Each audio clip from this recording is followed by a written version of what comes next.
அல்லேலூயா. கர்த்தர் நல்லவர். மீண்டுமாக உங்களை சந்திப்பதிலே கிறிஸ்து இயேசுவுக்குள் நான் மகிழ்ச்சியாக இருக்கின்றேன். வார்த்தை இவ்வாறாக கூறுகிறது. சங்கீதம் 37வது அதிகாரம் 1வது வசனத்தை நாம் பார்ப்போம் என்றால், பொல்லாதவர்களை குறித்து எரிச்சல் அடையாதே, நியாயக்கேடு செய்தவர்கள் மேல் பொறாமை கொள்ளாதே. அல்லேலூயா, அல்லேலூயா. பொல்லாதவர்களை குறித்து எரிச்சல் அடையாதே. உங்களுடைய வாழ்க்கையிலே உங்களுக்கு எதிராக செய்யப்படுகின்ற பொல்லாப்புகள், நியாயக்கேடு செய்கின்ற நபர்கள் உங்களுடைய வாழ்க்கையில் இருப்பார்களாகில் நீங்கள் அவர்களை பார்த்து எரிச்சல் அடைய வேண்டாம். அல்லேலூயா, அல்லேலூயா. சங்கீதக்காரர் இவ்வாறாக கூறுகிறார், அவர்கள் புல்லை போல் சீக்கிரமாய் அறுப்புண்டு பசுப்பூண்டை போல் வாடி போவார்கள்.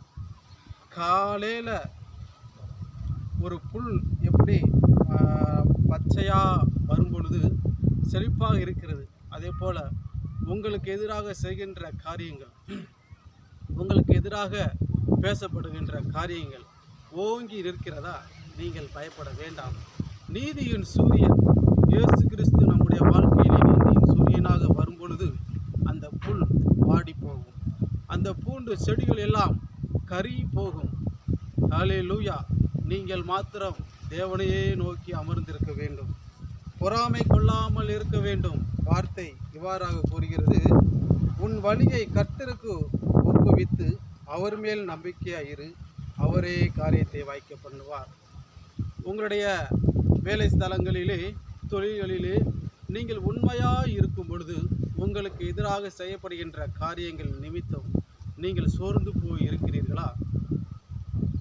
நீங்கள் சோர்ந்து போய் இருக்கிறீர்களா? வார்த்தை இவ்வாறாக கூறுகிறது, உன் நீதியை வெளிச்சத்தை போலவும் உன் நியாயத்தை பட்டப்பகலைப் போலவும் விளங்க பண்ணுவார் என்று சங்கீதக்காரர் கூறியிருக்கிறதை பார்க்கின்றோம். உங்களுடைய நீதி ஒரு நாள் வெளிப்படும், உங்களுடைய நியாயங்கள் பட்டப்பகலை போல அது விளங்கும் என்று கர்த்தர் உங்களை பார்த்து சொல்கிறார். நீங்கள் கலங்காமல் திகையாமலும் இருங்கள். வார்த்தை உங்களை நோக்கி தான் வருகிறது. உன் வழியை கர்த்தருக்கு ஒப்புவித்து அவர் மேல் நம்பிக்கையாயிரு, அவரே காரியத்தை வாய்க்க பண்ணுவார். இந்த வார்த்தையை நீங்கள் உறுதியாக பிடித்து கொள்ளுங்க. கர்த்தர் உங்களை ஆசீர்வதித்து பெருக பண்ணுவார்.